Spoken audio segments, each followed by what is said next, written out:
add public. Yeah, I think that's a smart idea. And it's saying, it says unable to. Who What gives a the? shit? Okay, fuck them. Fuck Fuck that. Google. Fuck Fuck them. fans. Fuck anybody listening. They'll hear this. No, what the fuck? Mr. Pod sucks. Hey, we could be impolite, remember? I think that actually the catchphrase is that we are extremely polite. So I don't want to throw the baby out with the bathwater on that. That is. But it doesn't really matter. Do we know that it's recording? You know what I'm gonna do? No, it's nothing is. Oh, okay. All right. Oh. Good question. Oh, hey, look. See, there he is. Yeah. So that technically Okay, worked. he's in the chat. Andy, do you hear us? What's up? Oh Wait, shit! It what needs the to mute. So how does this work? So he's talking, You have to set it to where it mutes people which I love Andy Babbitt though. that come in. Yeah, because it's public, so the public can come in and they'll be like, "Hey, Mr. Yeah. Pod, you want to hum on your nuts?" To which I will say, "Yes, please." there's a button for the thing that you actually set it to where everybody that comes in is muted by default. And it shows that, like, it shows Master Babbitt is muted. Hey, Andy, say something. Oh, did you mute him? I have Right, to he has myself. he has control over it, but you need to make it to where nobody can. Okay. Wait, he has control. Okay, so you know what's crazy? I have to. Okay, all right. Okay. Wait. Okay, it said share controls. Now talk, Andy. Yeah. Okay, so now it said share. Dude, I never shared the controls, but now, okay, no, I can eject him, which I don't want to do. He might be in too soon. That might Wait, be the okay. problem. Now, Andy. Oh, he's talking. Okay, let me try it again. Now say something. Come on, Andy, bring it, bro. Bro, that's brother I and still boy. have to click it to talk. No, that's Yeah, he can- okay. he can Okay, still okay, I'm gonna talk. do one more thing. I'm gonna silence you, God mode. Okay. Do you say, now go ahead, Andy. Say something. I dragged his volume toggle all the way over. He Like, can't. fuck you, Andy Babbitt. But there should think be that's something it. that by default it does that. Also, I heard if you set the in the settings at the top, if you set it to studio instead of voice, I think it increases the quality. But I'm not noticing poor quality. No, I don't. But studio is nice. Where was that at? The little gear at the top. The gear. There's so many fucking buttons. I love it. Okay, it's on voice right now. You want studio? Well, that's what was recommended. Oh, studio sucks dick. Does it? Yeah, I'm gonna hit save. Do you hear? Okay, do you hear me? Yeah, I do. Okay, I'm hearing like white noise in the background. Yeah, like we don't want movie. that. Set it back. No, fuck that. Fuck all that shit. Okay, fuck that noise. Yeah, let's not do that at all. That Oh my was god, terrible. voice is so much better. It's warm. It's seductive Yeah, and I can breathe. I can like make breathing sounds. without appearing like a stalker. Okay. All right. Okay, so- we gotta make this now public because fucking people like Butch are gonna come in, and they're gonna be like adding applications, and we're gonna have to Wait. beat them But he had an app. What's wrong with that? He had a draw app. We can. because it fucking makes a draw. big ting tonk sound Oh. that'll come through in the audio. Okay, but where's my power over Butch? I mean, See, I had to like slide that fucking. I saw something above control room when I started mine, like Okay. another option where it had some like more generic options for the thing to prevent people from talking. Well, But maybe that's not what that is. Maybe what we want is private. yeah, but I want Andrew Babbitt to join us and listen and have fun and talk some shit. Just as long as he doesn't talk. Right. Type some shit. Type some And then we S. can. But then see, here's the thing. So Andy's in here, and we're like, okay, Andy's typing. He's like, you motherfuckers, you don't know shit about this game. And so we like slide his toggle over, and we're like, okay, my brethren, tell me, enlighten us. It's like a call-in line. You know what I mean?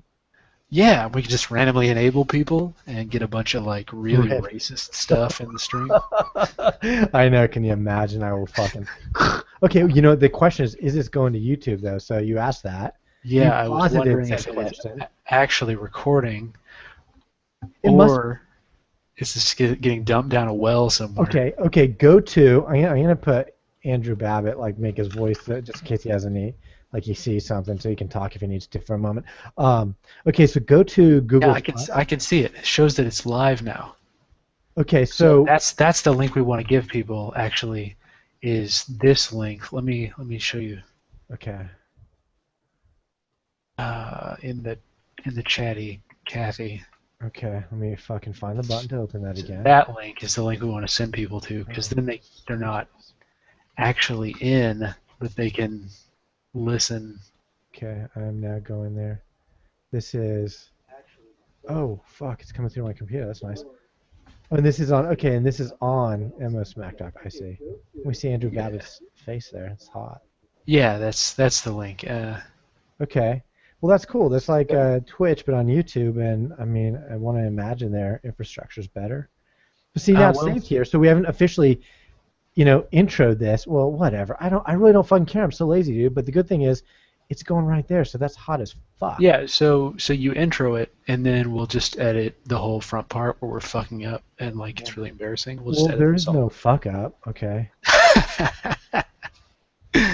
Yeah, no, we are, Andy. But this is how the This is cast the is going to be. podcast. What are you? I mean, like We what like do you just to say the expect? name of it. We're basically going to say, "Welcome to episode 1 of Mr. Pod, bitches," and boom, roll. And it's going to be exactly like this. I feel like your expectations are too high.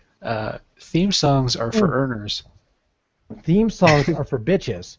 I have never done a theme song. Well, actually, that's not true. You know, when I first started podcasting, I used to do fucking songs in the beginning, songs at the end, sometimes fucking songs in the middle. You know what I found? Songs don't fucking mean anything. And when I listen to podcasts, I hate the fucking songs. Seriously, when I fire up a cast, I don't want to hear jack shit. I just want to get right into the fucking noise so I can get to work and listen to their voices drown out my misery. Welcome, it's like welcome to Mr. Pod. Here's 10 minutes of intro music, and then I'm going to do a spoken word of "Rock You Like a Hurricane." Yeah, like this is my theme song. This is my personal anthem. I mean, that's what people. Here do. I am. And rock by the you way, like a hurricane. hurricane. Yeah, that robotic voice. And I am not, honestly, I'm not knocking people that do that, but it's extra work for fucking nothing, for nothing. Yeah. Well, don't make me bitch slap you. Let's get this cast going, and then we'll talk about it. And we'll talk about theme music, and we can maybe put that as a poll. Probably not, but you know what I mean. Yeah. So Butch, for the purpose of the stream, because you're showing up on the YouTube video version, you might want to drop out of this thing and just talk in the Hangout. Well, I don't know. He's fine. No, it's Who good. the You're fuck good. You're cares? good. You're fine. That's the thing. We want people to jump in. I'm just gonna go to this mute thing so I can increase my skills. Okay, so where the fuck are the controls? All right. Okay. All right. Andy Light Babbitt now officially silented. Okay, silented or silenced. You pick. Okay. All right. So should we just begin this thing? So why is it just beautiful my face in the middle of the video and no one else, nothing else but my face, which is like gorgeous. I'm not gonna tell you. Uh-huh. Okay. So here, you want to see? Watch. We'll put Babbitt's face up. No, we'll put my face up. No, mine didn't work. Okay, so- No. Oh, there it is. All right, this is my I face. don't see it in the YouTube on the YouTube thing. It's just like my face in the center of the video, and that's Still. it. That's Still. all I see. Still. Still? Okay, I'm gonna put your face back there because my default icon replaced yours. Okay, so probably what we should do is have like a splash screen that's not just my face, because that would be good if it I was don't like know. I like your face. if we could just like Let's get intro a- this. Let's actually- intro this. Actually, Let's go to the website, the splash of the website, and do a screen share of it, and just like let that go. Okay. I don't know if I know how to fucking do that. There's a button for screen share. Oh wait. The fucking shit. You fucking fucker. Oh, Andy Babbitt, you rogue. He's like hijacked this thing. Wait, so we got no. This is good because we got turn that shit off. Wait. That's so fucked up. He's supposed to be visiting, and he has he has more control than I do. Yeah. Okay, so all right. And we've got a capture of the podcast, which is just like your little non-avatar. Oh, is that okay? So what do you want me to do? Just tell me what you want me to do. Dude, I don't fucking care anymore. I don't care either. Okay. Why don't we do this? See if this works.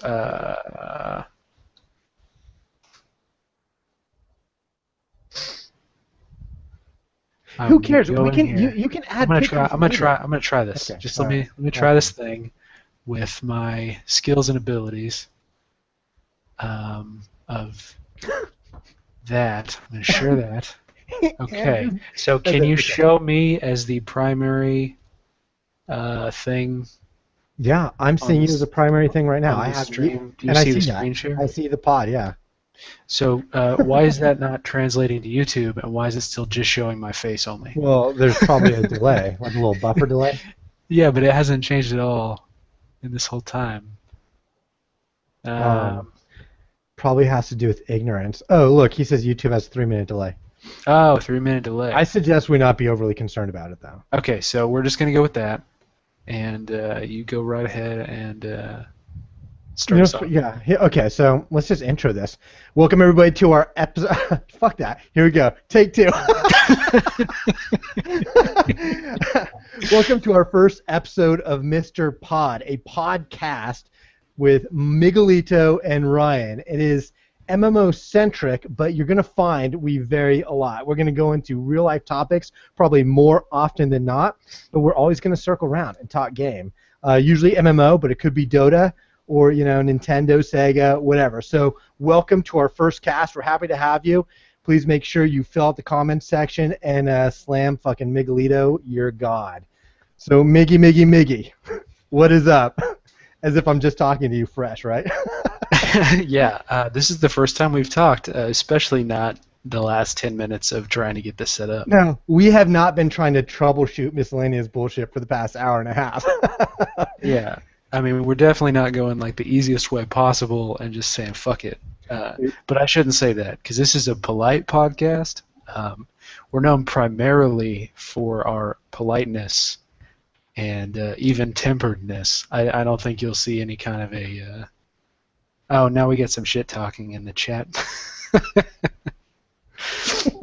So, okay. So let's set up some ground rules just for people who are listening to this for the first time. Some people might be coming in from your site. Some people might be coming in from my site, which is the Vipercast. I have 117 different episodes, some of them with your Miguelito here, yours truly, and then with a slew of other people as well. And if you actually listen to those or read Miggy's site, then this politeness is tongue-in-cheek. Is that the right turn of phrase? It's not real. It's fake. It's a fictional. So don't let your fucking politeness. kids listen. No, This seriously. isn't for children. This is the antithesis of a child podcast, and I don't know if there are podcasts for children. It seems like they kind of have their own niche. Yeah, exactly. But you should be fair warned. If you let your children listen to it, then you're probably an awesome parent. But I wouldn't let my kids listen. So anyway, enough of the kid talk. So be forewarned. We are not really that polite, but we'll try to be polite, especially when we have Andy Babbitt listening as our only audience member. So as far as the ground rules go, basically that's it. We're going to talk games, MMOs, other games, and real life shit. And how's that all relate to MMO Smack Talk and gaming and gamers? It just does, because we're gamers and we have a real life. Do you want to add anything to that, Miggy? Because I've got 3 points I really want to touch on tonight, on top of anything else that we kind of just flow into. Far be it for me to get in the way of the points that you have pre-compiled. Yeah. Then, without further ado,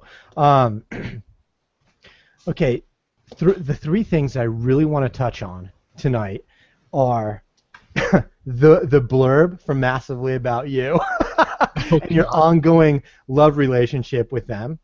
I have considered the future of MMOs.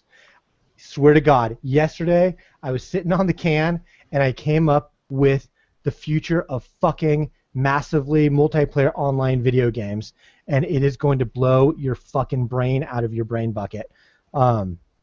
So we cannot forget that one. Like Richard Garriott, he's kind of like the godfather of MMOs and I don't know, gaming, because he brought Ultima, RPGs and MMOs. He is one of the godfathers. Well, I would like to be, after I share my vision, I would like to be considered like Godfather 3.0. The other day we're talking about Web 2.0 and dare I say Web 3.0. Well, I would like to be considered Godfather 3.0, but I'll never get that credit. And wait till you hear this idea. And I could just see it. Everybody's going to say, no, fuck you, but I guarantee, dude, this is like the wave of the future. I don't know how. I don't know why. Well, I do.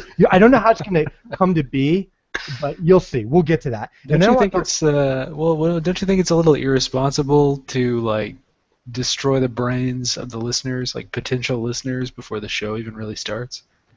Shouldn't you save these truth bombs for like episode 60 or like an anniversary episode where you don't care anymore? I thought about that, but then I forgot. So can we start over? All right, then the third thing I want to talk about is ArcheAge. We started getting into it yesterday, and you were telling me all sorts of shit that I had read about, but you're clarifying various points, and it sounds like a very interesting game, and like you said, a lot of potential shenanigans, and that's always fun shit. That's what is the lifeblood of an MMO. That's what makes it fun. I mean, that's why I play these things. That's why, versus sitting on, the fucking Wii U or other, video game consoles all day. I prefer to sit on a computer, even though I don't interact with people much, just observing the interactions and watching how the gameplay unfolds and the dynamics of guilds and conquests, resulting territories, the political intrigue. And it sounds like Are we saying ArcheAge or ArcheAge? I don't know. Just imagine how a Korean person would say it, and that's the correct way. Okay.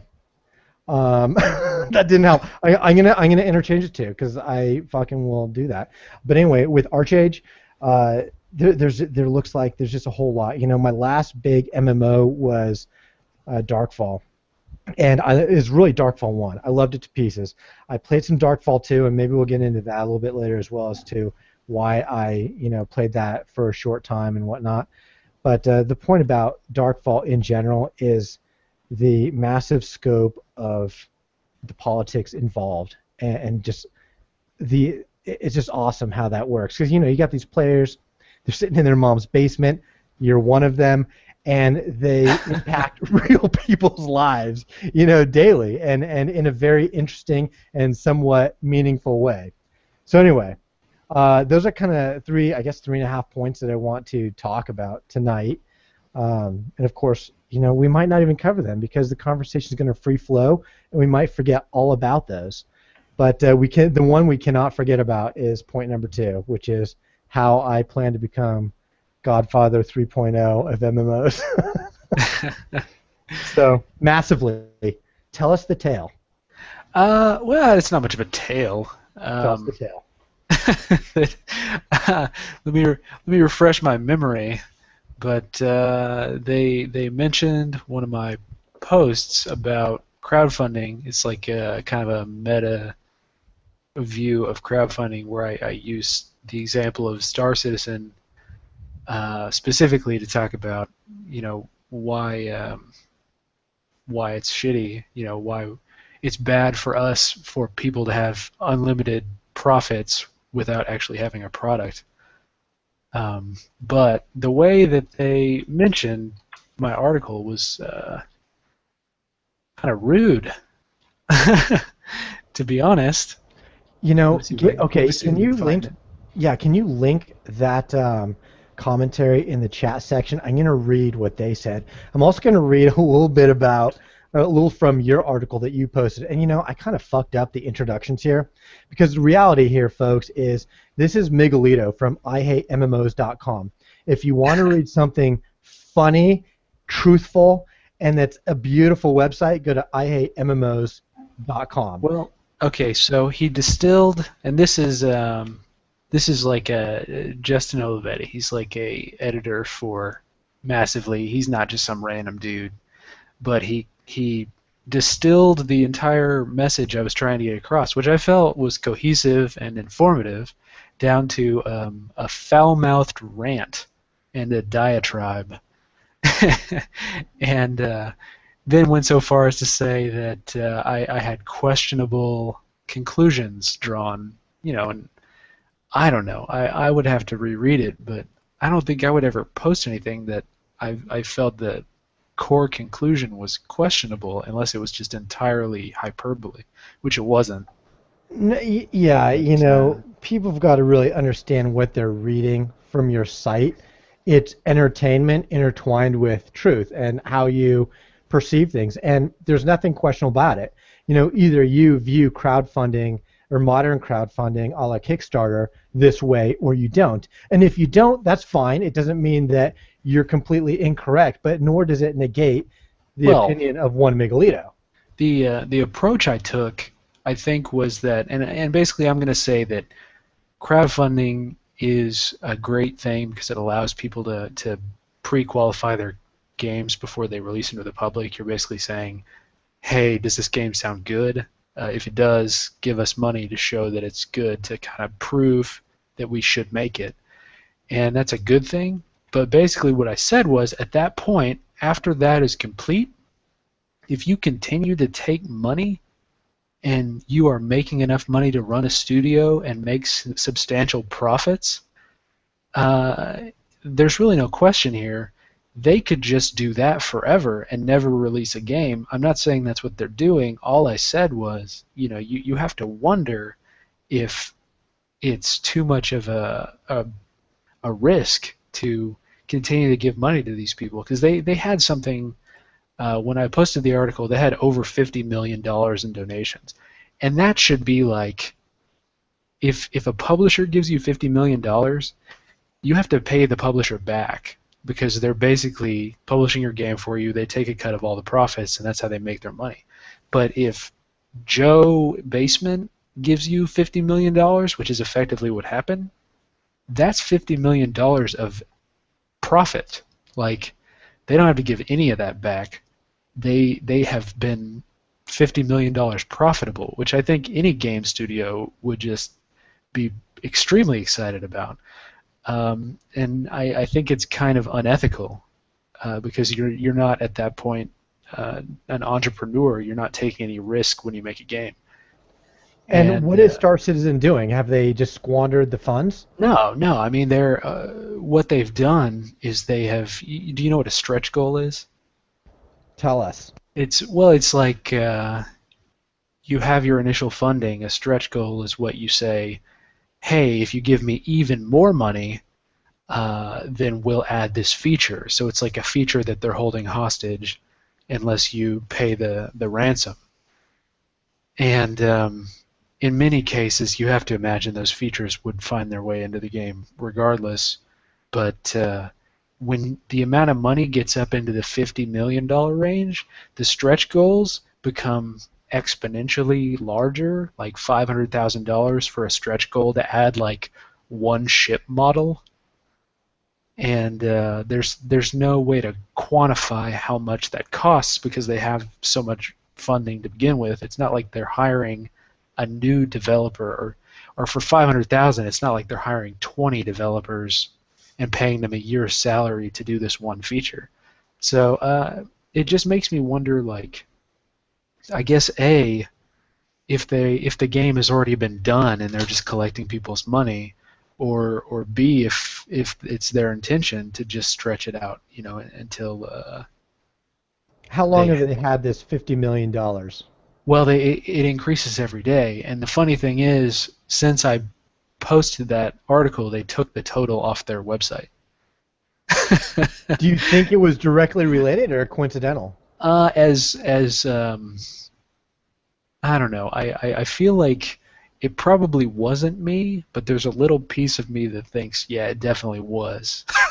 I think it was you 100%. That's the story I'm rolling with. There's no one on this planet that thinks that I'm that important, but maybe the combined outrage of multiple people making the same argument, which I don't think the argument is original, but you see a lot of fanboyism, and that's what you saw with the Massively article is the comments saying, Miguelito needs to get laid. He doesn't know what he's talking about. I believe. I need to fuck them. That is so. Yeah. That's And crazy. I don't even know how you make that argument, because my point, I think, is logically sound. You can't argue that my point is false, because all I said is that it's possible, and it is. I didn't say this is what's happening, and I try and avoid, claiming that I know the minds of these developers, but I mean, Chris Roberts could be just building palaces and nobody would know the difference because he's already got his employees paid, and it's not like it costs them mineral resources to construct digital ships. Have they announced any milestones? Yeah, they come out with incremental updates. I mean, they're pretty good about it, but in the developer world, you know that you could fake incremental updates. I mean, you could have a game done 5 years ago and have incremental updates for 5 years showing that progress is being made. Now, I'm not saying that's what I gotta happened. say that with that level of shade, I become very dubious that anybody would willingly do that. I mean, not anybody Yeah. that No, an it's average person would, because we're talking lawsuits, fraud, jail time, but there's no pound you in the ass penitentiary. there's no contract because there's no publisher. There isn't anybody that can hold them responsible. Basically, they can just, even, and this has happened, Kickstarter campaigns have gone through and games have been canceled without anything coming out, and they don't give the money back because it's their money. Like, there's no strings attached to that money, and while that's necessary for Kickstarter to work, because you couldn't possibly refund, all those people for all their time and hopes and dreams, it just comes down to the fact that while most people probably go in with good intentions, I would be tempted if I had that kind of a bankroll to just kind of stretch things out. And I don't think anybody can make the argument that isn't possible. So let me ask you something. Do you think that Massively would be interested in joining forces with me to establish a Kickstarter campaign to get you a blowjob? Sounds like you need one with your opinions. Oh man, if only, then I could just shut down the site. I wouldn't have to, go on my diatribes or rants anymore, because that's the whole reason I do it. I mean, if there's anything that gets you blowjobs, it's having a niche parody MMO hate blog. Let me. Okay, here's what I want to do, and I don't know. This is not boring to me, and I think that anybody listening, they, put it this way: when I'm driving and I listen to a podcast, it's like, they might refer to an article, and if they're not reading it, I've got to look it up later, and I'll forget. So I'm going to read at least a piece of your article, and then we'll read verbatim what they said in the Massively blurb, because I thought, even though I have nothing to do with I hate MMOs, aside of knowing you, and now we are Mr. Pod. I thought it was it was like offensive. I wanted to dick slap that kid. So here we go. So this how the article, for those of you listening and who will never fucking look this article up yourself because you'll forget, or it's like TLDR. Well, is it TLD? Don't want to listen. So anyway, here we go. So the title is "So You Funded Star Citizen." And here we go. I really like crowdfunding. Not only does it serve as a litmus test to gauge the viability of ideas, it's also a platform like Honey Boo Boo, where we get to watch people perpetually make the same mistakes. The first generation of Kickstarter games were met with incredible enthusiasm and, more importantly, cash money. Since then, people have discovered the truth about game production. Talk is cheap as fuck.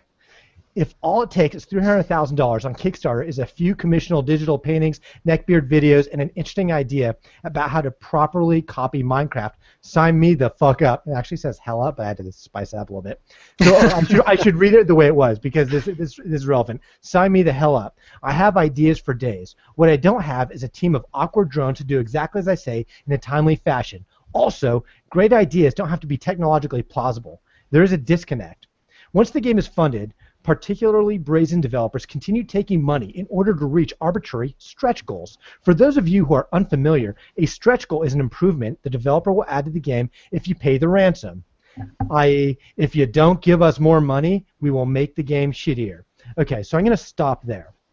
For anybody that thought that sounded interesting, you should hit up IHateMMOs.com and you should look at that article and everything else because you'll. Do you know what? Read back to me, it sounds kind of like a rant, like an angry rant or a diatribe. Well, it could be the reader. All right, so I bring with it my certain reading skills, you know. But to me, it wasn't. Okay, a rant. I'm not going to call that a rant. I'm going to call that an opinion, which is very much to the point. Well, I mean, that isn't even an opinion because it's kind of an introduction talking about what exactly, for people that aren't necessarily familiar with Kickstarter campaigns, I'm just kind of telling you what they are. Sure, but the opinion comes in when we get the colorful phraseology such as, if you don't give us more money, we'll make the game shittier. That's your opinion of how they're handling the stretch goal money. Well, yeah, it's just flipping. It's flipping on its side. You know, the truth would be, you pay the money, we add this feature, but in actuality, you know, it's the same thing as saying if you don't pay the money, we won't add a feature, and that's. I mean, I don't think that's an opinion. Now, if you're flipping and you're saying this now sounds like a rant, how can we blow this fucker out of the water? You know?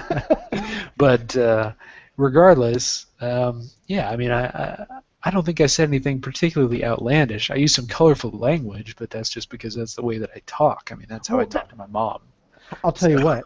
I believe most people talk this way, and it galls me to no end when people fake the pretense of being puritanical, whereas most people I've met, they swear to some level or other. There's only one man I've met in my life who is a pretty good dude, and he's a Puritan, 100%.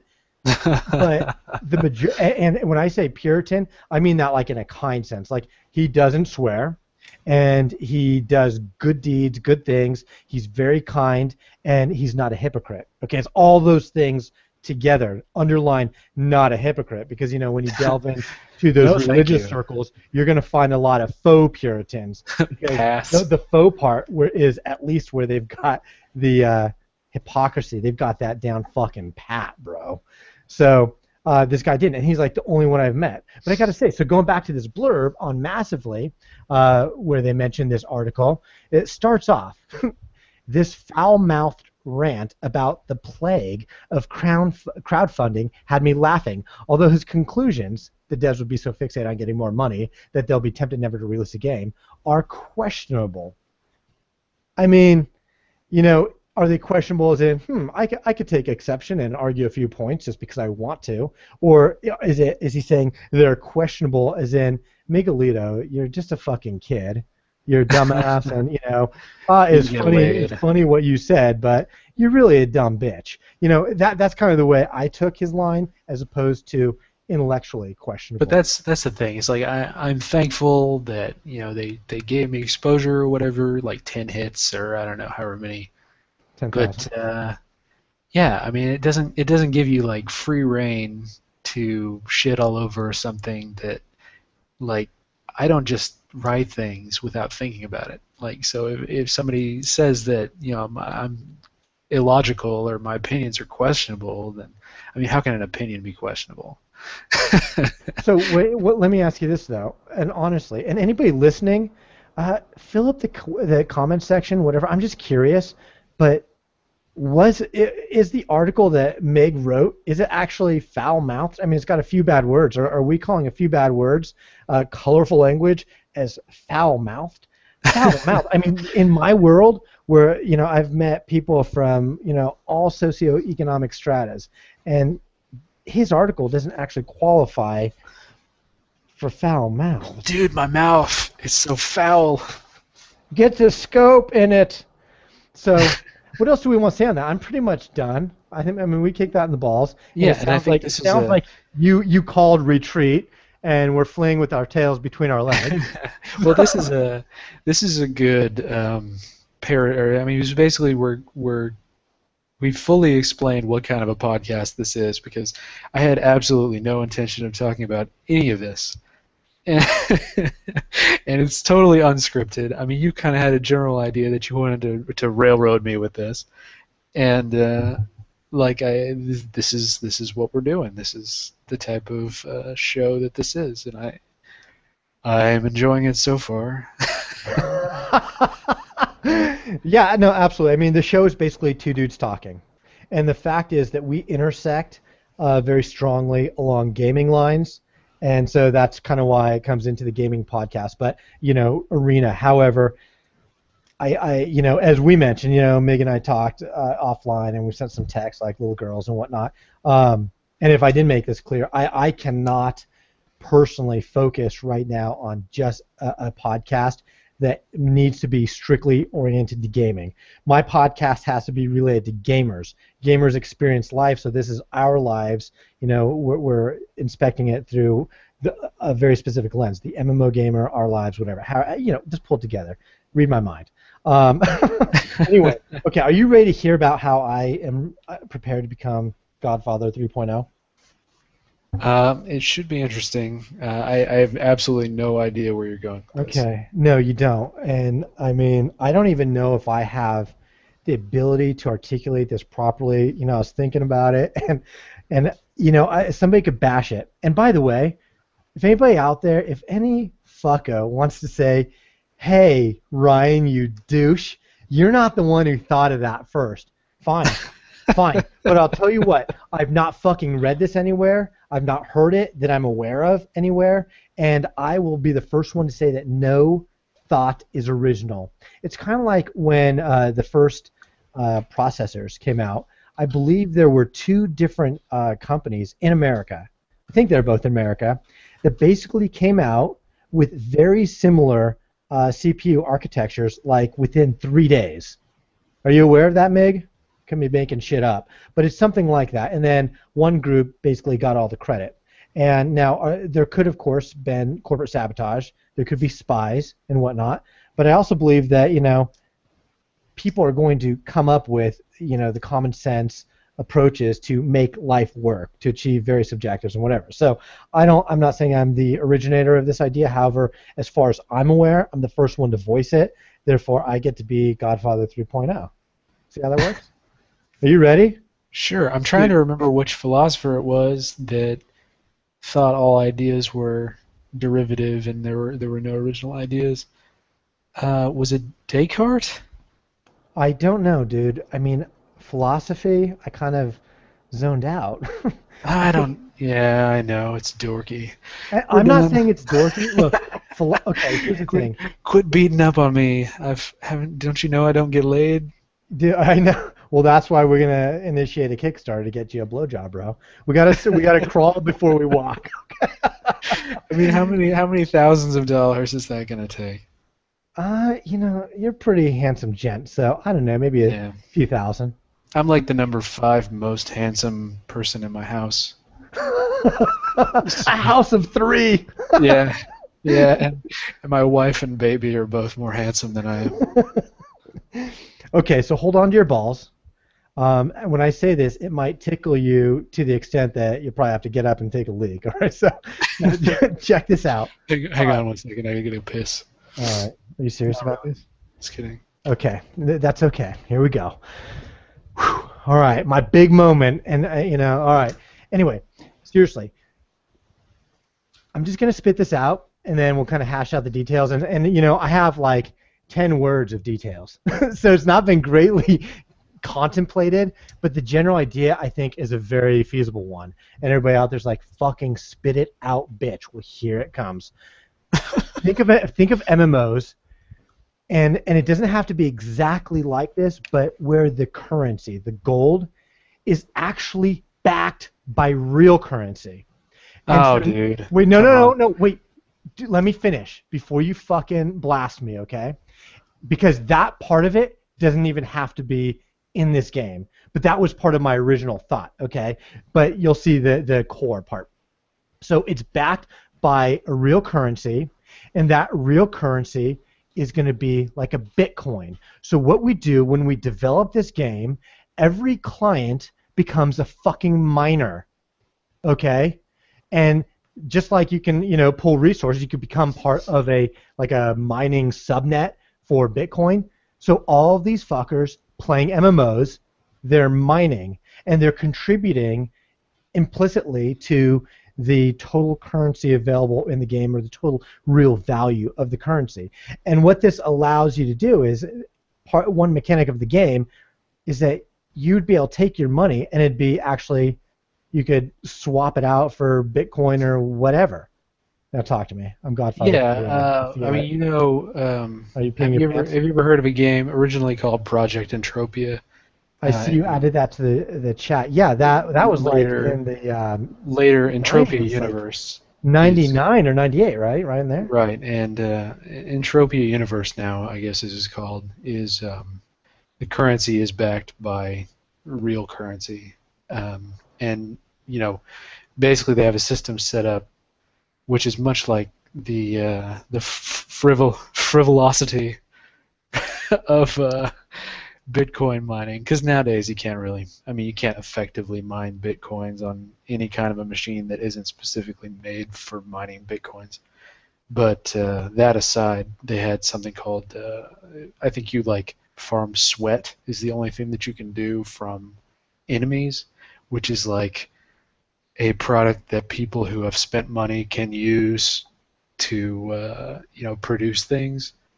But it's the only activity that you can do without actually spending money. However, if you sweat mine for like 5 months, you could buy an axe that would break before you make enough profit to buy another axe.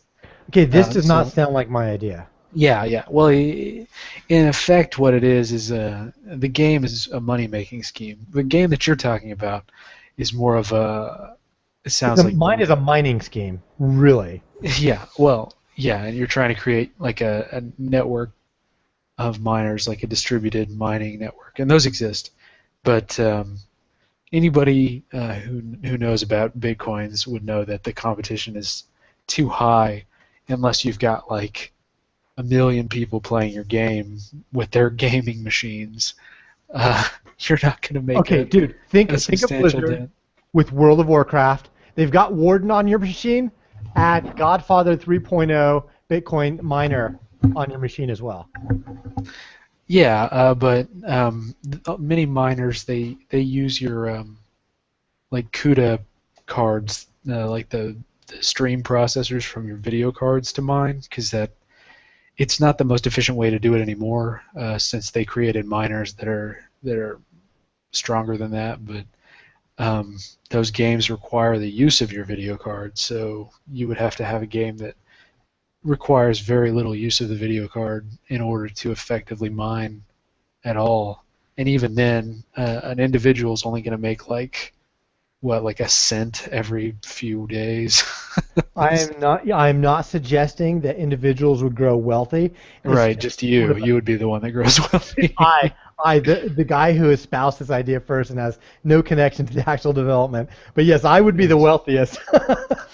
Yeah, no, the main I don't like the idea of an MMO sharing currency with reality, because then you're getting to the slippery slope of the pay-to-win type of a game, where, and I understand from your perspective, if you're the developer, you want people to pay you money, and that's a good thing, but for the sake of having a balanced game where everybody comes in on even footing, being able to convert your real-life currency into game currency sort of breaks that. Okay, I think there might be a small disconnect, from me to you or you to me. So here's an example. I get on, and by logging on, my client is now actively mining with this, mining net, this group. Because you could join a group to mine Bitcoins. You know that, right?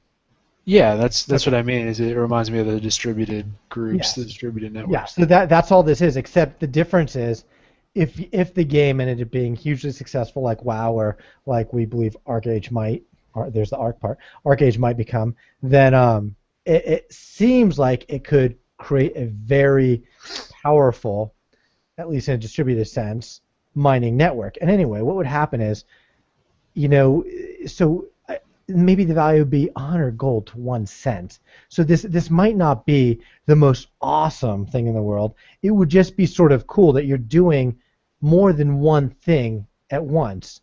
So you're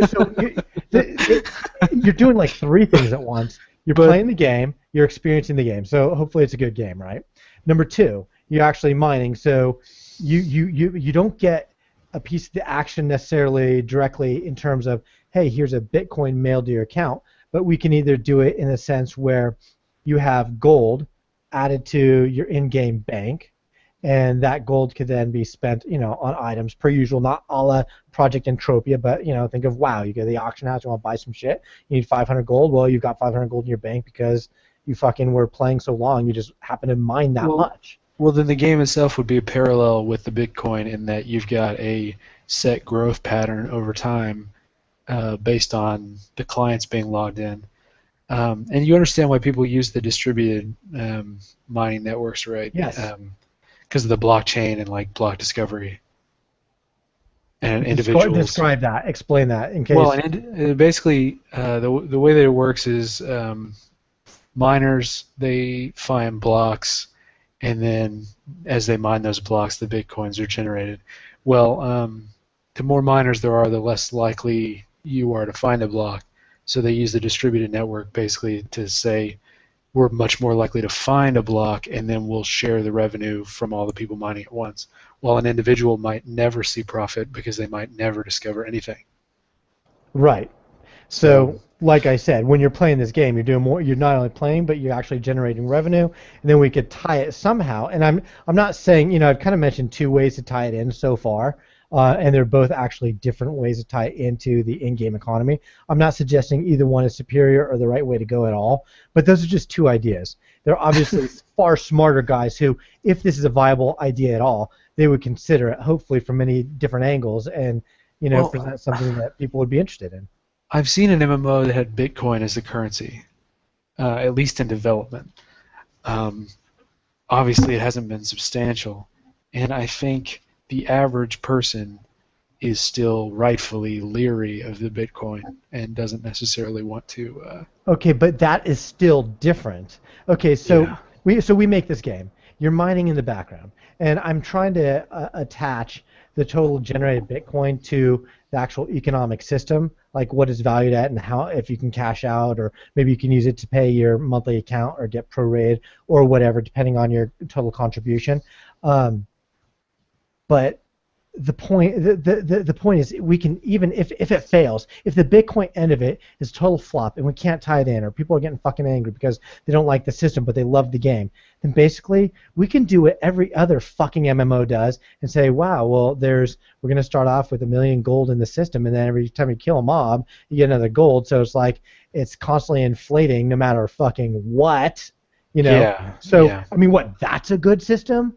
That's a good system where like you start off, wow, day one, I'm going to make this up because I forget, but like green items. Dude, there used to be green items in the auction house, and I'm not saying they sold for gold, okay, but they sold. You could sell green items. And, nowadays, well, I can't say nowadays, but then like 6 months after release, nobody was putting green items in there. That didn't happen anymore. And the green items, when they were in there, they're expensive as hell. But then they started coming down, boom, boom, boom, till they're like a penny, till then they were outdated and obsolete. Nobody added them. Wasn't even worth their time anymore. And so, and that's the trend that a lot of MMOs follow, is gold at first is very powerful and worth a lot, but then over time it's worth shit. Let's go to Lineage 2. Adena, I think that's what it's called, right? Adena. And that money became... I mean, that's like fucking the Great Depression. You bring a whole wheelbarrow of gold just to get a loaf of bread. That was Lineage 2. So somehow we need to break free from that trend and make a better currency in an MMO. This was one idea to do it, and I don't know if it's the best, but if it's ever you're talking about Godfather 3, I remember that. You're talking about having a growth much like the Bitcoin, which is like a standard growth over a certain number of years, like a certain amount of money is introduced to the economy. And that's like the whole philosophy behind how the Bitcoin has scarcity, because there could never be more than what the projected growth is going to be. regardless of how many miners there are. So everybody gets a smaller and smaller piece of the pie, and that's kind of what you're talking about. But I mean, Eve Online, I think, successfully removes money from the economy in the form of like destruction of expensive assets, like ships and things that have to be rebuilt. So the money, is generated and then gets funneled back through the economy that way. Now, is And this the EVE Online game that you hate and tear EVE down? Online sucks dick. I hate that game, but it's just an example. But their economy sounds superior to anything out there. It's good. I think Ultima Online also somewhat effectively removed gold from the market by having the gold tied to vendors, not tied to the game necessarily as reality. So if you wanted to buy a house or an expensive object, you spend, a bunch of money that goes poof. So everybody kind of like farms up and gets a whole bunch of money, and then they buy a house from the vendor, and the money's gone. So then the value of money increases again because it's scarcer than it was before you bought the house. And there are several ways to do that. And I think MMO economies are not different from real economies in that unlimited supply results in worthless money. Right, but we don't, I can't say that I've seen any MMOs. I'm not saying there aren't, okay? But I haven't Yeah. seen any MMOs with a limited supply, as in they're tied down to something. Yeah, not content. because typically, you have a loot table where all monsters drop between X and Y amount of money. And I think it's actually worth looking into to say that, creatures, they can like run out. Like if you get enough money, they don't drop money anymore. But then Right. you'd have to find a way to Combat relinquish hoarding. money from people that are hoarding the money, or people could adapt and create kind of a like a barter economy based on like you kill the monster, you trade the pelts for whatever you want instead of the gold because certain people might be holding all the gold. Okay, now I'll be honest. Whenever I'm involved in a barter economy, I feel like I'm not enjoying it very much. Yeah, because you have to find out what is equivocal, and that's not going to be the same thing to everybody. And there's no way to like standardize how many rabbits' heads you could trade for a spear.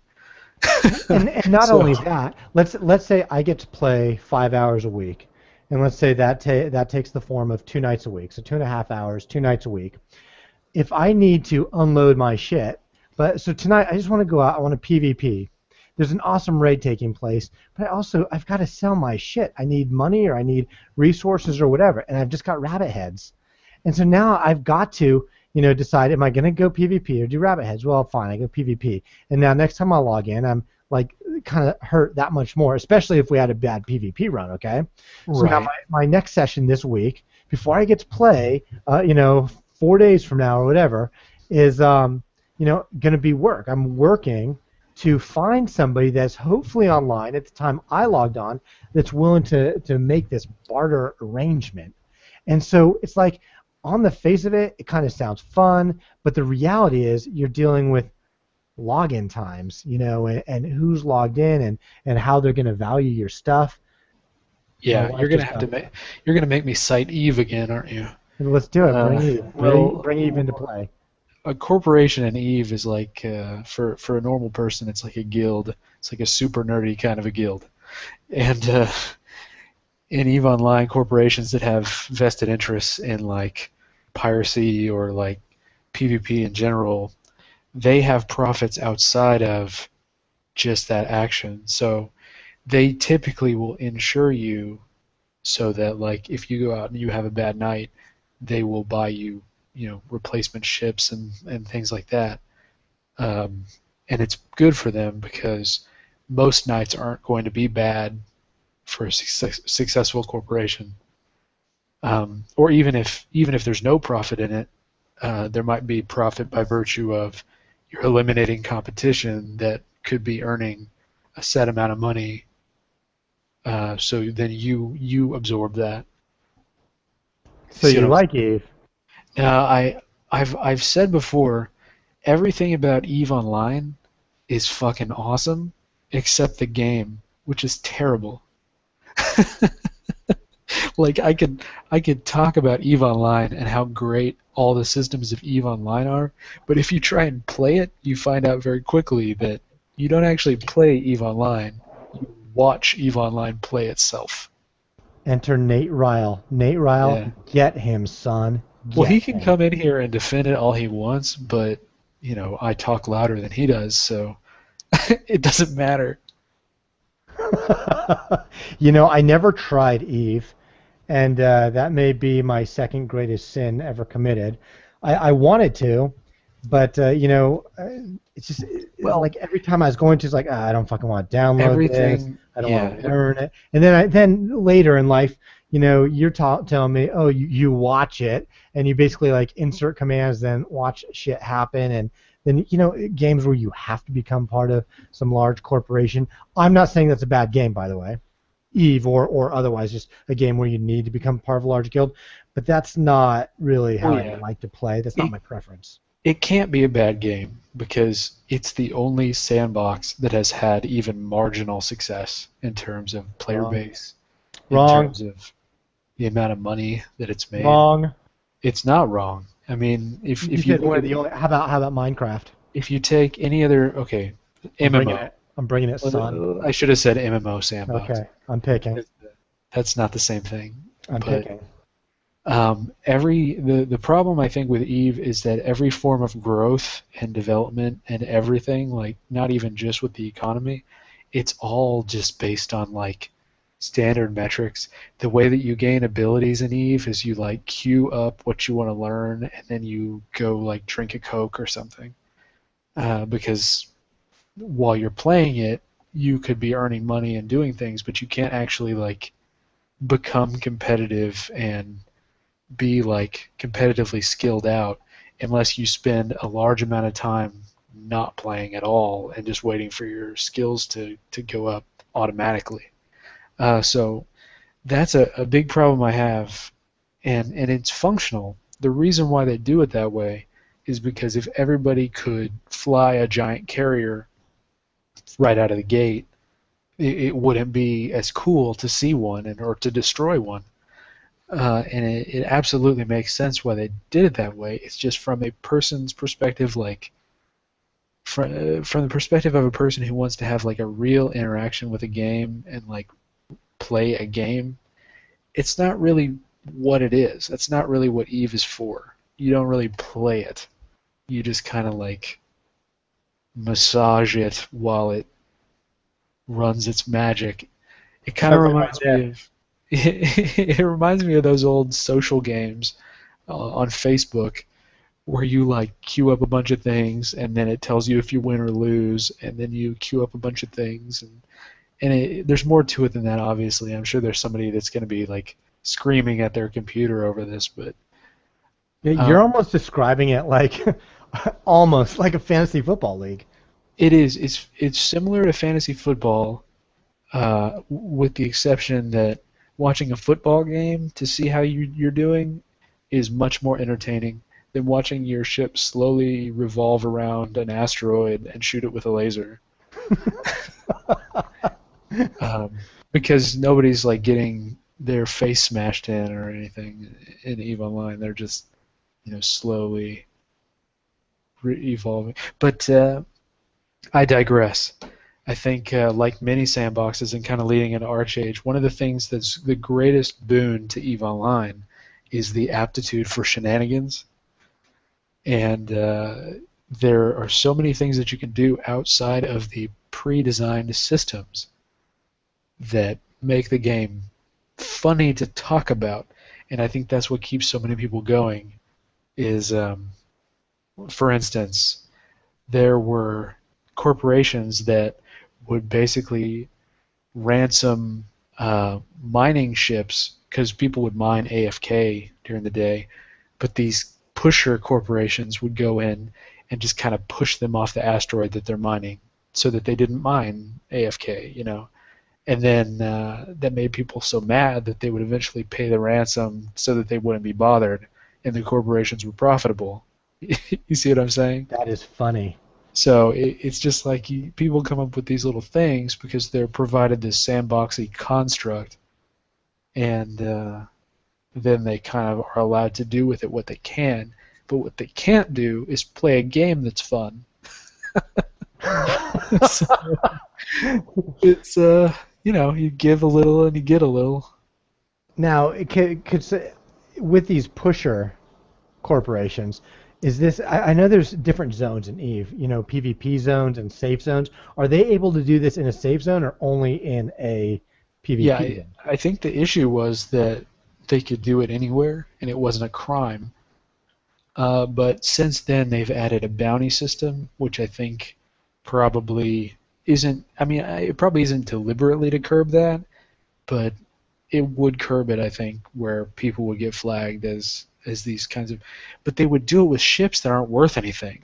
So even if you shoot them out of the sky for being a dick to you, they have still, stopped you from mining for a period of time, and I don't know. Isn't there a consequence though? You can't just have a ship. Like, you are the ship. So Yeah, if you get but shot down in a worthless ship, that hurts you still, right? You would have to. I mean, somebody could pod you, shoot your escape pod, and I think that results in a loss of skills or something. But if you are an alt character specifically just flying a newbie ship to do this, there is no risk. Is there the potential that you're going to push on a distant planet in a safe zone, and then it's just not worth it to fly a newbie ship with an alternate account? And Or can you pretty much go anywhere you want very quickly? You can, and I think mostly you would stay in high sec, which is the guarded region. But I'm talking secondhand knowledge primarily, so this So you're a isn't real something- authority on this. I'm not like the Eve Master. I don't have a beard that connects from my chest hair to my face. But, All right. How about Archage Master? I'm not Actually, you know that what? either. Okay, before we get into Archage, I want to talk very lightly, and it's a good idea for me at least, very therapeutical. I want to talk a little bit about Darkfall. Now, did you end up playing Unholy Wars at all? I mostly played in the testing phase, and man, I didn't like all the changes that they made. First of all, I didn't think the original game was perfect, but I think the types of changes that they made were indicative that they were listening to the wrong people in their community. And So, what sort of changes in Unholy Wars? well, they've since kind of changed it, but Let's go with the beginning of it, because I played the beginning of it, and like you, most in testing, I think I don't even know if I played when it went live. I know I paid for live, but I don't know how much I played. So they moved to a class type system where you initially, well, yeah. when it released, it was a class-based system, right? Yeah, and you pick from restrictive options. It wasn't like Ultima Online that you kind of developed your own class. It was these are the options you're allowed to do, and you're either one of these three archetypes and a certain specialty within the archetype. And I found that extremely stifling and insulting for what it originally was, which I think was too far the other direction, where specialization wasn't necessary at all because you could do everything. They moved to well, now you have to specialize in very exclusive, narrow options, and it's almost like if a happy medium could have been reached, I would have definitely played, but that wasn't. I don't know what their reasoning was behind that, and I think they also moved further and further away from being a sandbox MMO into being more of a conquest MMO, more like a Shadowbane type of a game, and that wasn't really what I had envisioned when I was following Darkfall originally as what it was supposed to be, but I guess that's what they wanted to make. Now, how much of the world did you traverse in Unholy Wars? I ran from one side to the other. I mean, Did you because they feel? got rid of factions, so That's you right.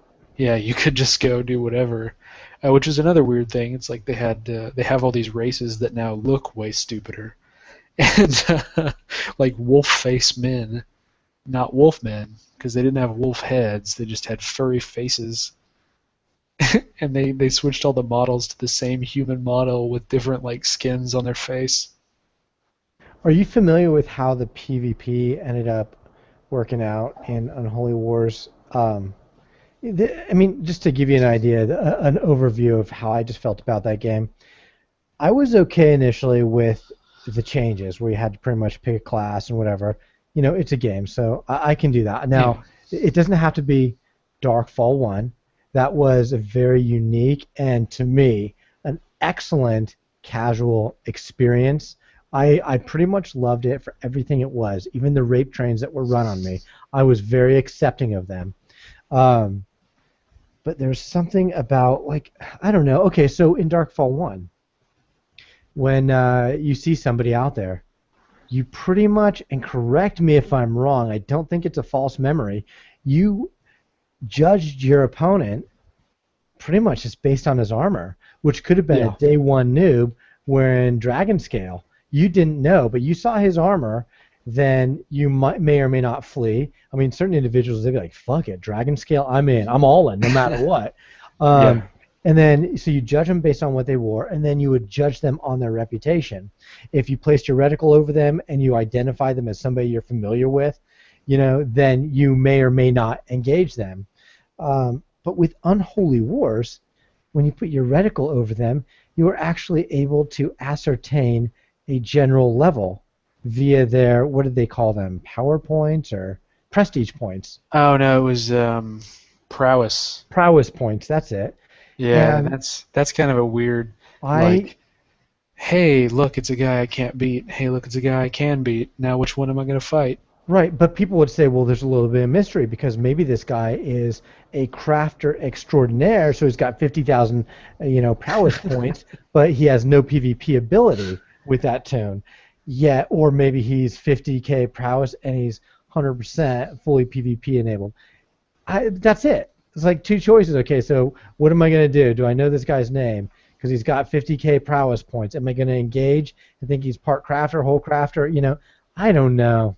I didn't like that. I felt like people were seeing me naked. Like having a dream where you're going to school Yeah. naked. That's Well, how I felt. I don't know. I played a lot of Ultima Online in the '90s, and it was much the same, where you had no idea a naked guy could run in and be like the hardest motherfucker you've ever seen in your life. Like you never knew if this guy was going to, bust something out of his bag that you just didn't expect, and or that people could run around throwing potions at you to death and have zero skills, and like Happened to me. if they were good at it, they could do it. I don't like anything that whittles down competition to numbers, because at that point, it's like you want to take risks. I think that increases the excitement of the game, and it's not a risk it's still a risk if you don't necessarily know, but you pretty much knew in Unholy Wars if you were going to win or lose before the fight started. And you could like skirt around and dodge somebody or whatever. And in both versions of Darkfall, for the most part, if somebody was just better geared than you, they were going to win most of the time. One thing I didn't like in Unholy Wars, and this is personal opinion, of course, is I don't like how they reduced the landmass. I realized that to a lot of people, that was a boon because they wanted to bring the PvP to life. They wanted you to be able to walk outside of a safe zone. By the way, that was something that also didn't feel so good. I'll touch on that in a second. Unholy Wars. But they wanted you to be able to walk outside of a city, a safe zone, and engage battle like right away. And theoretically, that's a good idea. But the way it all came together from my very limited experience, it didn't feel good, and the safe zones were too large. And also, one thing about Darkfall that I really liked, and actually that I was looking forward to, yet never manifested itself in the gameplay completely, is originally they were talking about you'll be able to, in Darkfall, wander deep into the woods, and if you go really deep, you very well might not encounter another player. Well, that didn't happen. In Darkfall, because the way sound traveled, you know, yeah, you can hear that like in the distance if you're just riding by on your pony, and then somebody would come and swoop you up in a rape train. But you know, there was still some feeling in Darkfall where you could escape, and you know, PvE or why I'm talking about PvE here, PvE and relative solitude, or just do whatever you want, even if it's just exploring. But in Unholy Wars, I didn't get that feeling. I did feel like it was too close.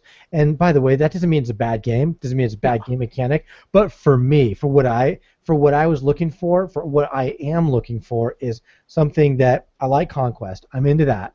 I prefer more conquest / sandbox. That combo excites me. And an element to me of that sandbox, and somebody might nitpick this and say, well, this is not actually an element of sandbox, but is the ability to escape and you know, find yourself in a more solitary situation. But you know, so if I could find that where I can like build a hermitage, you know, or just go out into the woods and just do something and not be disturbed. And that's not me being afraid of PvP. It's just, I don't know. It's something I like. The solitude is something that's missing. But I think just as much as shrinking the landmass, they shrunk the water as well. Like the whole map design for Darkfall didn't make any sense at all to me, considering how originally like in-depth and detailed their boats system was, where and I think Archage does a lot better, but you couldn't just like sail out into the ocean because there wasn't much ocean, but they reduced it even further with Unholy Wars, and it basically made the entire map like a giant circle where you know you fight on the giant circle map, and the water is just kind of a tertiary product that doesn't really matter unless you're kind of a niche sort of a person. But I think that it would be extremely cool if all the different races started on different continents separated by, you know, large amounts of water, so there's at least some other mechanic involved in traveling. It just kind of seems like they spent a lot of time doing all the like the ship combats and the cannons and stuff, and then they threw it all away by having a map that didn't make any sense for it. And massive safe zones. Yeah, and massive safe zones. I mean, they deliberately restricted the gameplay after creating a engine that allowed for so many variable types of gameplay. It didn't make a whole lot of sense to me. I didn't really understand why they were doing that. Yeah, you know, some people at first likened it to the change to more like a Dota sort of gameplay where you've got your limited number of skills, and wasn't limited to 4, but you know, your limited number of skills that you play with your class. And then I guess you can further expand on that because they did tighten up the scope of the map. And I get, you know, when I talk about being able to find some solitude, what I'm really driving at there is the explorer attribute of a player. So I guess part of my personal play experience is to explore. And they removed that. And you know, I don't say any of this critically because you know, you have to generate a revenue. And I don't know what goes into the cost of the servers and paying your staff and keeping a game up to date and all that stuff, and you know, the marketing. It's in Greece, so any amount of dollars that they make is like twice the GDP of the country. So Darkfall was floating Greece. Yeah, they were. I mean, if they if they made like $1 of profit, then they paid that dollar directly into the state taxes and, you know, propped the Greek economy up for another year. Now that is a perfect segue into Arcade. Is it? Because I'm pretty sure South Korea's economy is doing pretty well. So now tell me this. Let's talk a little Arcade. I mean, have you played the beta or alpha, whatever it's called, at all? I played the beta. I don't believe in paying $200 to test somebody else's game. Do you know anybody that has paid Oh, yeah. $200 to test a game? All those fucking sandbox psychopaths, they all paid the $200 each. And So if you'd like to see those sandbox psychopaths, go to MMOSmackTalk.com, click on the sandbox picture, and boom, you're in their site. It's hot. yeah, and I hang out in the mumble with them while they're talking about it, but I'm pretty familiar with the mechanics just by virtue of following streams and following people playing. I don't have a lot of first-hand experience because, again, I wasn't going to get enough out of the beta, and I didn't want to ruin the game before it even started. Hey, now let me go back. Let me just backtrack to this $200 thing, because I actually agree with what they did. If you want to play a game, if you want a piece of entertainment and it's an engaging, fun game, why not? I mean, especially if you average that out over time. You know, what was it? Was it 10? Did it become like $10 a month, or $15 a month, just like a normal MMO subscription? And from what I understand, a very playable alpha and a very intriguing game and gameplay to boot. And I also think they took microtransactions as well. But regardless, you're basically saying, like, here's an unfinished product that's going to be free when it comes out. You can pay us $200 to play the buggy version. and I think they did it to limit participation, but it didn't work because they have more participation than a lot of games that come out that have these kinds of feature sets. And I mean, for instance, like a Darkfall, there are fewer people playing the live version of Darkfall than paid the $200 to play the alpha of Archage. That is crazy. It's crazy, and you have to imagine that when it doesn't cost $200, there's going to be a larger amount of people. It would have to. But so one thing about Archage, there we go, Arc again. Excuse me. Let's call it Arc H, so Arc we can get the okay. two sounds. One thing about it is that I heard. Now this was on. I was watching somebody's Twitch channel. They were running around showing off some PvP, the glider, boats, and stuff like that. This guy mentioned that the game, even though he was testing, I think. Okay, so correct me if I'm wrong. This $200, you're basically playing with a bunch of Americans or English speakers, right? Yeah. Okay, and so what he was saying is that this game is already done over in, you said Korea, but okay, fine, Korea. I don't even know where it originates from, but Korea sounds right now. It's from Korea. It's been released in Russia and Korea, and I think maybe Japan as well already. Okay, so then what kind of alpha really is this? If it's already completed and released, and this guy said that basically, regardless of the testing on the NA servers, there's not going to be any changes. The only changes to the game are those that are already exist in the released version. And that's not entirely true. Trion's localization, they've been making changes because the type of game that you play in Korea is not going to fly here. Those guys are a lot more used to like grinding for hours and hours and hours. In many ways, games that we play are much easier, much like small bites than you would see over there. Are there any death penalties? The penalty of death is largely dependent on your circumstance prior to death. And what I mean is, like, if you are a criminal, if you have accrued crime points, and you're not a pirate, and you die in PvP, then you go on trial. And that determines your punishment.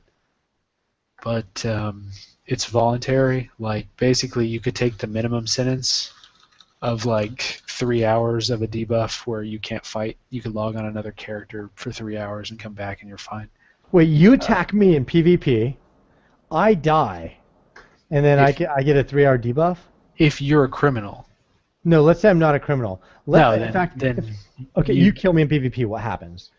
Then you're fine. The exception being that there are objects called trade packs that people use, where basically trade packs are something that you transport, either something that you transport from one location to another to turn in for Gilda stars, which are like the non-gold currency that you buy fancy shit with, like house plots, and they're non-transferable. You can't get them any other way other than either moving trade packs across the ocean or whatever. Fishing has a yield as well. But if somebody kills you while you're transporting one, they can take it and turn it in and earn the reward. And most of the transport takes place over sea, so you see a lot of piracy, which is cool as shit. But you don't lose any of your personal belongings outside of if you're carrying like house supplies, like large construction supplies, stuff that you see like on their back or on the surface of their boat. Those are things that you could steal when you kill somebody, but otherwise there's not much risk outside of time, you know. Let's say I'm fighting a bunny rabbit, and he hugs me to death. Now what? You just come back. You're good to go. No extra weapon durability loss, no XP loss, no debuff. Oh, I'm not sure about. Actually, I think there might be an experience loss, but again, this is not something I look too closely into. Now, what are you looking forward to in Archage? We discussed, that it's going to be released in a few weeks. This is offline, different conversation, and you really went into the criminal system a little bit with me, which sounds hilarious. It's hilarious. But talk about that, and then also talk about other things that you're looking forward to in terms of the shenanigans and the mischief that you plan to wrought upon that world. Yeah, I think that covers it. I think what I really like in a game and what I miss from Ultima Online is that your experience can be variable. Your job is not necessarily to attack something to death. It's just to kind of do what you feel like doing that day. And the fact that you can go on YouTube and find videos of people trapping somebody under their boat and like drowning them at sea. There are so many things that you could do that are just pure entertainment value. You could like have a ship full of naked guys dancing, flying around all over the map, just to be weird, and stuff like that. And the trial system is an even larger opportunity because once you hit level 30, you can enroll in jury duty, and every time a criminal decides to go on trial, they get to plead their case in front of a court, a jury of their peers, so to speak. But the peers are people that, they might have preconceived notions about this person, or they might have been like somebody that they committed a crime against. Not only that, you can see a list of all the crimes they've committed. And in certain instances, I've seen people with like hundreds and hundreds of crimes go in and try and plead innocent, And just depending on how entertaining they are or how big of a dick the jurors are going to be, the judgment on that person could be, a day or more of you can't do shit, So it's one of the most. It's not that. It's kind of a light penalty system in terms of you don't lose your equipment, but it's also extremely harsh. You had said that you go to jail. Yeah, you could lose an entire day going to jail. Even if you break out of jail, you still have the debuff that prevents you from fighting at all. How would you break out of jail, and what is jail like? It's just like there's a soccer game, I think. There's lots of little mini games and stuff, and so people hang out in the jail, or so they just. Are you actually improving your character, or are you just playing games? I have no idea. You should have spent $200. You're fucking worthless. You get experience from virtually everything. It seems like chopping down a tree gives you experience.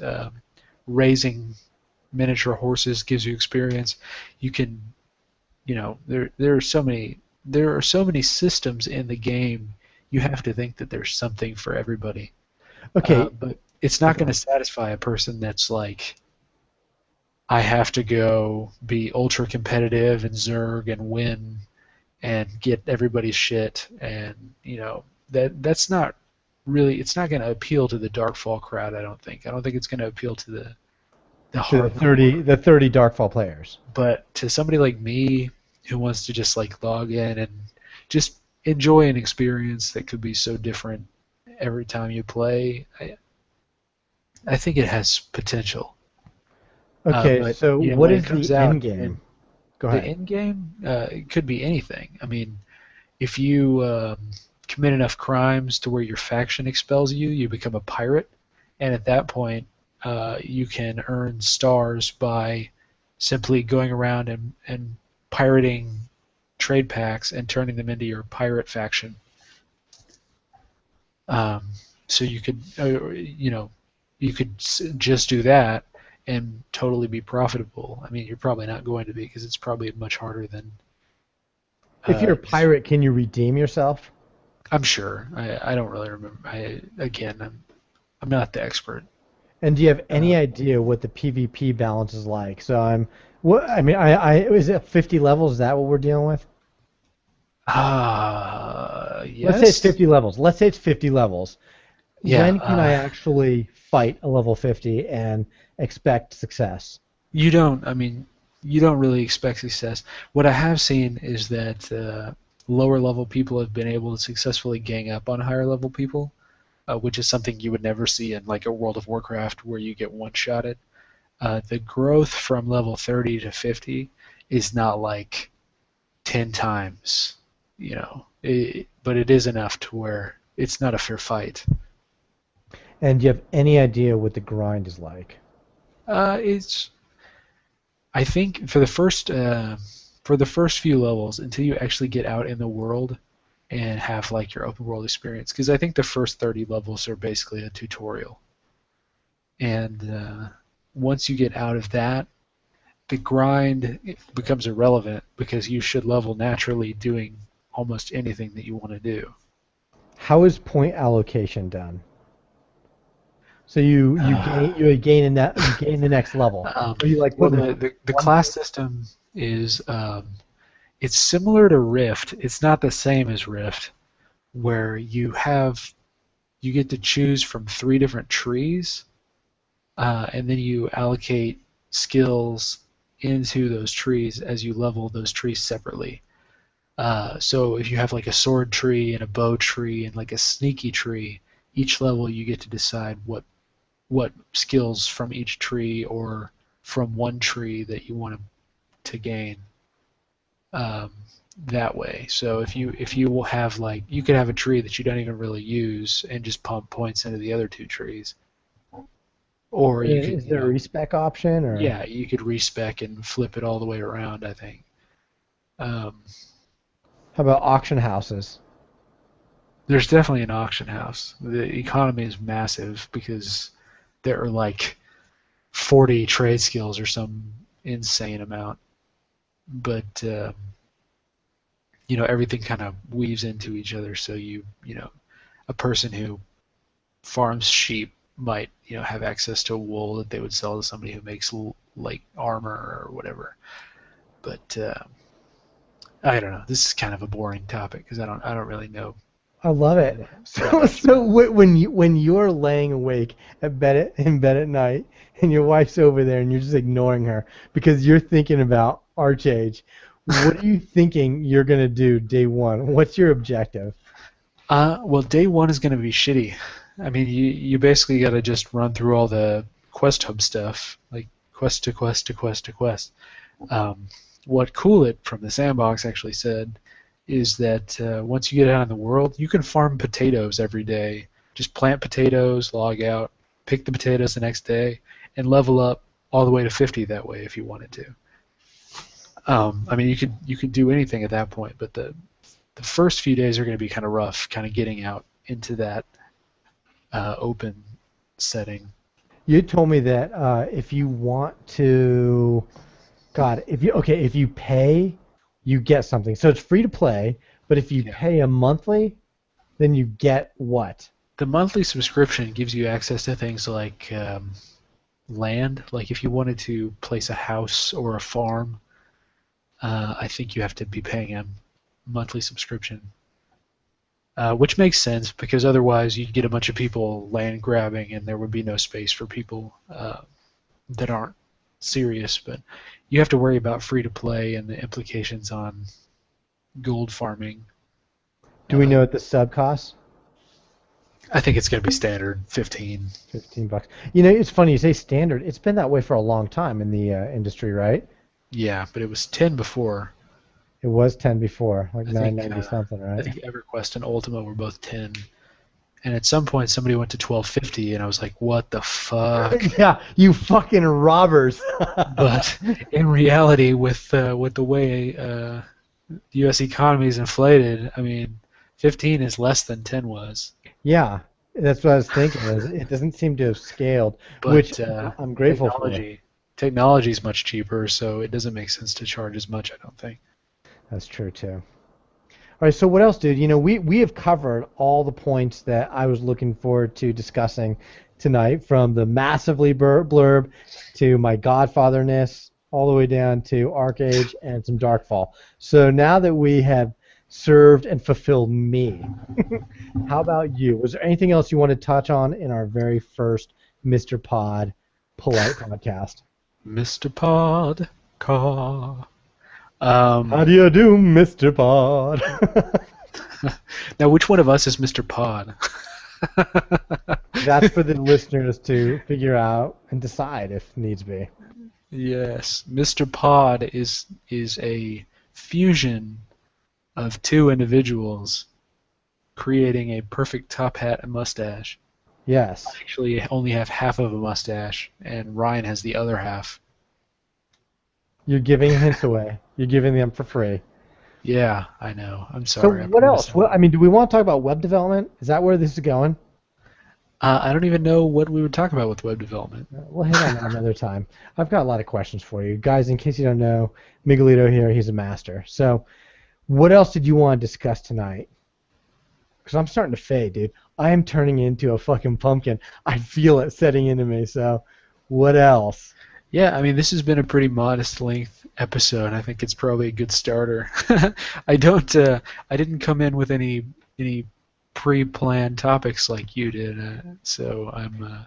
You know, I don't normally do. Well, I can't say I don't normally. This is what happens for me is, you know, I'm working, I'm just moving throughout the day, and for some reason something strikes me. So I go to a notepad and I write like 5 words, whatever the topic is.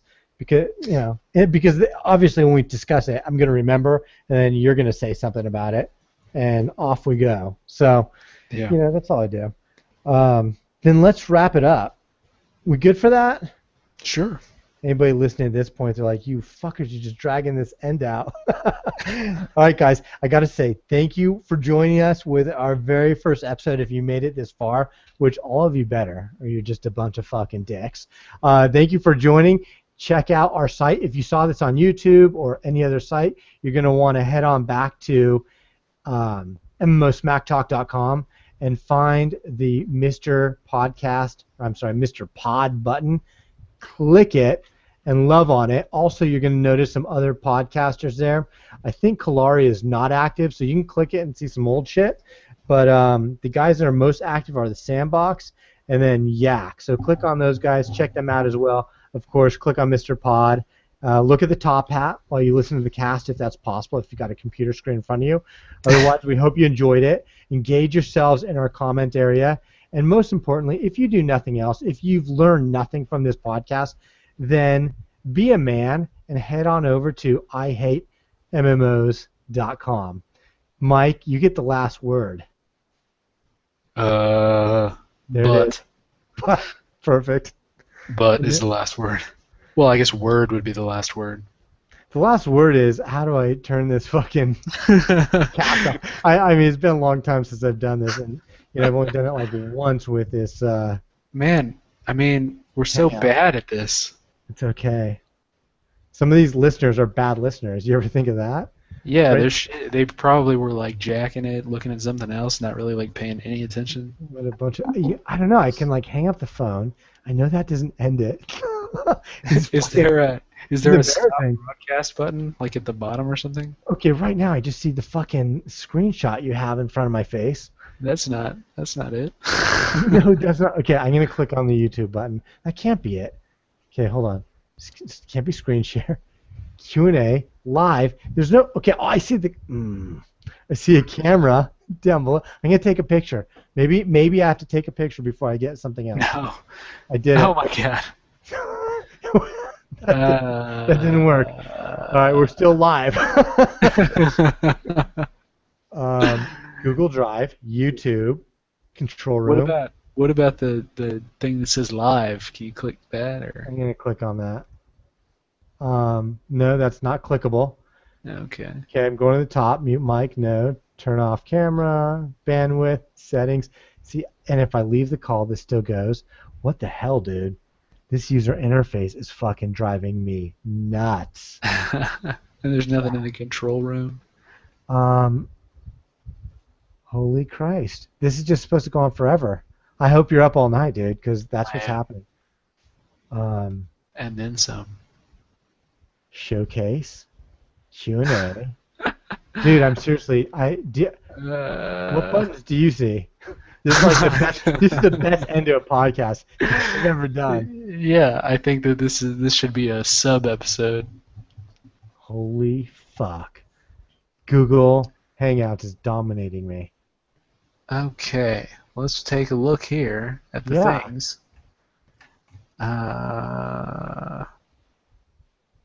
Adjust bandwidth usage to 0, and then we're done. Oh jeez. Sweet fucking Jesus. What? I cannot find it. Oh my god. I cannot find it because I know if I leave this call, the Hangout still exists, at least for as long as we checked it out. That happened earlier when we were fucking around. Huh.